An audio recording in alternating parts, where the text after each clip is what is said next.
How to save photos to Google Drive. Hey everyone, welcome back to the channel.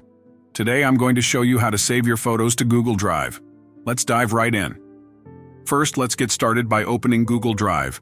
If you're using your phone, open the Google Drive app. Make sure you're signed into your Google account. Now let's upload your photos. On your phone, tap the plus button at the bottom right corner and select Upload. Navigate to your Photos or Gallery app. Select the photos you want to save, and they'll start uploading to your Google Drive. And that's it. You now know how to save your photos on Google Drive. If this video helped you out, be sure to hit that like button and subscribe for more tech tips and tutorials. Thanks for watching, and I'll see you in the next video.